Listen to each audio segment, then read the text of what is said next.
Imagine करो आप एक कसिनो में घुसते हो एंड आप ये सोचते हो कि मैं बेटिंग करता हूँ और बेट जब मैं करूंगा तो एक 50-50% चांस है कि मैं जीतूंगा या मैं हारूंगा। गलत। एक 50-50% चांस कभी नहीं होता है, क्योंकि कसिनो गैम्बलिंग नहीं करता है, आप गैम्बलिंग करते हो। कसिनो के पास एक प्रूवन एज है, कसिनो के पास एक प्रूवन सिस्टम है। इट डजंट मैटर कि एक गैम्बलर हारता भी है जीता भी। एक कसिनो के लिए ये मैटर करता है कि 1000 बेट्स अगर प्लेस की गई है तो casino at the end of 1000 bets कितना प्रॉफिट करेगा। And that is exactly why there is a saying the house always wins. इसका मतलब ये है कि कसिनो कभी हारता नहीं है, इसलिए वो इतना बड़ा बिजनेस है एंड इतने बड़े बड़े कसिनोस पूरी दुनिया में खुले हुए हैं। सिमिलरली ट्रेडिंग भी है। अगर आप अपना फोन खोलते हो और ये सोचते हो कि मैं अपना ट्रेड एक्सिक्यूट करूंगा तो एक 50-50% चांस है मैं जीतूंगा या हारूंगा। गलत। आप गैम्बलिंग कर रहे हो। मार्केट के अंदर बहुत सारे प्रोफेशनल ट्रेडर्स बैठे हैं, बहुत सारे बड़े बड़े इंस्टीट्यूशनल ट्रेडर्स बैठे हैं जिनके पास एक प्रूवन एज है, जिनके पास एक प्रूवन स्ट्रैटेजी है। मार्केट एक 50-50 गैम्बल नहीं है। अगर आप हमेशा से ये सोचते आ रहे हो कि मार्केट आप एक कॉइन टॉस के बेसिस पे ट्रेड कर सकते हो, यू आर एब्सोल्युटली रॉन्ग। क्योंकि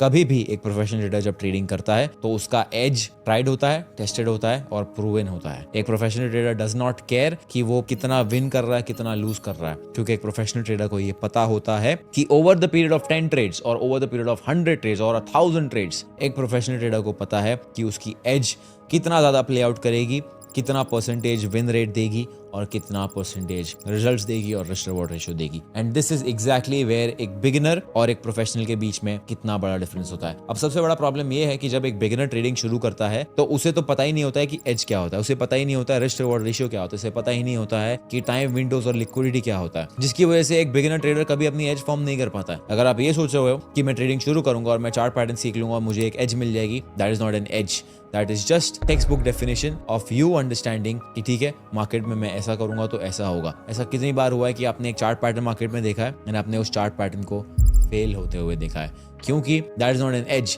एक एज एक ऐसी पीस ऑफ इंफॉर्मेशन होती है जो आपने टेस्ट की है, ट्राई किया है, आपको पता है कि जब भी एक पर्टिकुलर सिचुएशन में कुछ मार्केट ऐसा कर रही है तो एक वाई आउटकम आएगा। मार्केट एक्स करेगा तो वाई होने के चांसेस 70% है। That is what we call an proven edge. अगर आप एक चार्ट पैटर्न को भी एक एज समझते हो, व्हाट इज इंपॉर्टेंट इज उस चार्ट पैटर्न को आपने कितनी बार टेस्ट किया है। बहुत सारे लोग जब मार्केट में घुसते हैं उन्हें ऐसा लगता है कि ठीक है मैं मार्केट में घुसूंगा, ट्रेडिंग करना शुरू करूंगा और करते करते सीख जाऊंगा। आप करते रहोगे and this is exactly why कितने सारे लोग जो है अपने पहले साल में ही ट्रेडिंग को क्विट कर देते हैं। ट्रेडिंग का असली गेम तब शुरू होता है जब आपके पास एक एज आ जाती है और जब आप उस एज को एक्सप्लॉइट करने लगते हो। अगर मेरे पास एक एज आ गई, मान लीजिए मेरे पास एक स्ट्रैटेजी आ गई जिसमें मुझे पता है 70% का विन रेट है, 1:2 का रिस्क रिवॉर्ड रेशियो मिलने वाला है, दैट इज एन एज। मेरी असली ट्रेडिंग जर्नी तब शुरू होगी जब मेरे पास एज आ जाएगी और मैं उस एज को यूज करना शुरू करूंगा। Anything before that of your journey is just learning and gambling. And इसीलिए मैंने एक कंप्लीट रोड मैप बनाया हुआ है फॉर फ्री, जिसको आप मेरे चैनल पर ही देख सकते हो। बट अगर आप एक कंप्लीट बिगिनर, मैं चाहता हूं कि आप अपने आप से खुद कुछ सवाल कीजिए। क्या आपका एक डिफाइंड टाइम विंडो है? क्या आपका एक डिफाइंड इंस्ट्रूमेंट है? या फिर आप कोई भी इंस्ट्रूमेंट में ट्रेड करते हो, कभी फॉरेक्स, कभी क्रिप्टो, या कभी जीबीपी यूएसडी, कभी यूरो यूएसडी, या कभी गोल्ड? क्या आप हर जगह ट्रेड कर रहे हो या आपके कुछ डिफाइंड इंस्ट्रूमेंट्स है? क्या आपका टाइम विंडो डिफाइंड है? आप दिन में कभी भी चार्ट के सामने बैठ कर कभी भी ट्रेड ले लेते हो? क्या आपका रिस्क मैनेजमेंट डिफाइंड है? क्या आपका एंट्री मॉडल डिफाइंड है या आप कभी भी जब मन करता है तब ट्रेड में एंट्री ले लेते हो, जैसे मन करता है वैसे एंट्री ले लेते हो? या आपके कुछ एंट्री कन्फर्मेशंस है? क्या आपको ये पता है कि आपका बेस्ट ट्रेडिंग डे कौन सा होता है पूरे वीक में? Monday, Tuesday, Wednesday, Thursday, Friday, कौन सा आपका बेस्ट ट्रेडिंग डे होता है? क्या आपको ये पता है कि आपका बेस्ट ट्रेडिंग मंथ कौन सा होता है? क्या आपको ये पता है कि मई से लेके जून के बीच में अगर आप गोल्ड ट्रेड करोगे तो आपको मोस्टली लॉस होगा, बिकॉज उस वक्त गोल्ड परफॉर्म नहीं करता है, क्योंकि स्टॉक मार्केट के Q2 अर्निंग्स आते हैं, जिसकी वजह से सारा पैसा स्टॉक मार्केट में फ्लो हो जाता है। ये मुझे कैसे पता है? बिकॉज मैंने टेस्ट किया है, मैंने अपने एज को टेस्ट किया है। मुझे पता है कि मेरा वर्स्ट मंथ कौन सा है और मेरा बेस्ट मंथ कौन सा है। सिमिलरली, क्या आपको पता है आपका बेस्ट मंथ कौन सा है? अगर आपको नहीं पता है, दैट मींस आप सिर्फ और सिर्फ गैम्बलिंग कर रहे हो। What you need is a real edge. And what happens unfortunately इसकी 99% लोग जब मार्केट में घुसते हैं तो उन्हें अपनी एज तो कभी मिलती नहीं है, उन्हें ये पता होता ही नहीं है कि एग्जैक्टली एज क्या होता है, एंड वो सिर्फ और सिर्फ गैम्बलिंग करते हैं, जिसकी वजह से of course eight the and उनको लॉस हो जाता है। एंड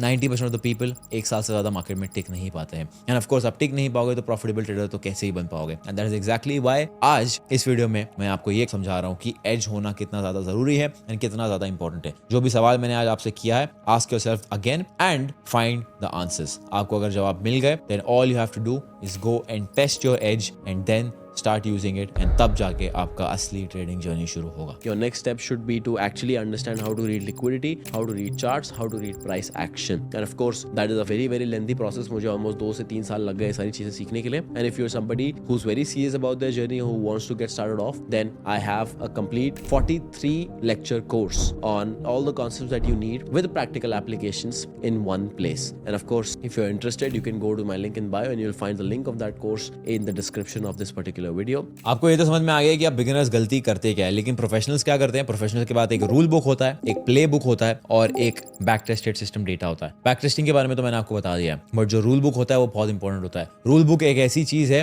एक ऐसी चेकलिस्ट है जो आप ट्रेड लेने से पहले फॉलो करते हो और ट्रेड लेने के बाद तक फॉलो कर रहे होते हो। ट्रेड चेकलिस्ट के ऊपर मैंने एक साइकोलॉजी वीडियो भी बनाया है और फ्री ट्रेड चेकलिस्ट भी प्रोवाइड की है, वो वीडियो जाके आप जरूर देखना इस वीडियो के बाद। तो ट्रेड चेकलिस्ट बहुत ज्यादा इंपॉर्टेंट है। प्ले बुक क्या होती है? प्ले बुक बहुत ज्यादा इंपॉर्टेंट है, क्योंकि प्ले बुक के अंदर आपका सेटअप डिफाइंड होगा क्लियरली कि ओके, जब सेटअप ये करेगा तो मैं ये करूंगा, एंड आपके ए प्लस सेटअप, ए सेटअप्स और बी सेटअप्स क्लियरली डिफाइंड होने चाहिए। अभी ए प्लस ए और बी सेटअप्स क्या होते हैं? जब आप ट्रेडिंग करना शुरू करोगे आपका एज समझ में आएगा। आप जब टेस्टिंग करोगे तो टेस्टिंग के अंदर आपको ये समझ में आएगा कि ओके, ए प्लस सेटअप कैसा दिखता है। आपकी जो चेकलिस्ट है सारे रूल्स की, मान लीजिए लंदन ओपन पे गोल्ड में ब्रेकआउट स्ट्रक्चर मुझे मिल रहा है 15 मिनट के टाइम फ्रेम पे, तो मैं एंटर करूंगा, मेरा स्टॉप लॉस रहेगा नीचे की तरफ। अब मुझे ये समझ में आ रहा है कि ओके, अगर लंदन में मुझे बड़ा मूव चाहिए तो मुझे ये देखना पड़ेगा कि एशिया में बड़ा मूव तो नहीं आया, बिकॉज जिस भी दिन एशिया सेशन में बड़ा मूव आ रहा है, लंदन सेशन में छोटा मूव आता है। तो अब एक बहुत इंपॉर्टेंट की पॉइंट हो गया। तो अब मैं ये देखूंगा कि जब भी एशिया सेशन छोटा होता है, लंदन सेशन बड़ा होता है, मुझे बड़ा एंट्री मिलता है। अब वो हो गया है मेरे लिए एक ए प्लस सेटअप। अब मान लीजिए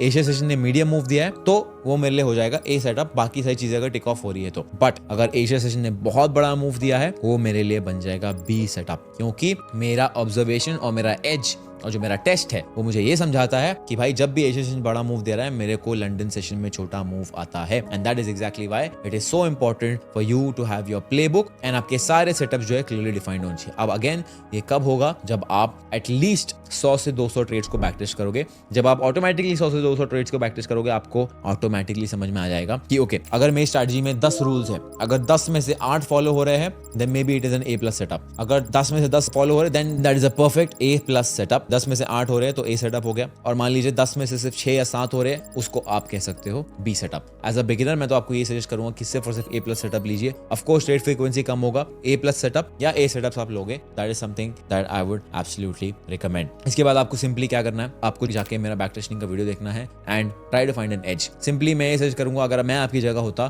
तो मैं एक कोई ऐसी स्ट्रैटेजी ढूंढता जो यूट्यूब पे फ्रीली अवेलेबल है। मैंने अपने खुद के वीडियोस में बहुत सारी स्ट्रैटेजी बताई हुई है, आपको जाके उस स्ट्रैटेजी को समझना है एंड सिंपली उस चीज को टेस्ट करना है, क्योंकि इससे आपकी मेहनत बहुत ज्यादा बच जाएगी, आपको हैसल नहीं होगा। आपको ऑलरेडी एक रेडीमेड स्ट्रैटेजी मिल रही है जो टेस्टेड है, बट उसको फिर भी टेस्ट करने का क्या जरूरत है? उसको टेस्ट करने का जरूरत ये है कि जब तक आप उसको खुद टेस्ट नहीं करोगे, खुद अपने ब्रेन को ट्रेन नहीं करोगे वो सेटअप को देखने के लिए, तब तक आपको उस स्ट्रैटेजी में खुद कॉन्फिडेंस नहीं आएगा। एंड जैसा कि मैंने कहा, 99% लोग तो असली गेम खेल ही नहीं पा रहे क्योंकि उनके पास एज ही नहीं है। मैं आपको यही बोलूंगा कि आप before you even think of quitting trading, और अगर आप सोच भी रहे हो ट्रेडिंग को छोड़ने का, असली गेम खेले बगैर इस मैदान से बाहर मत निकलना। All the best.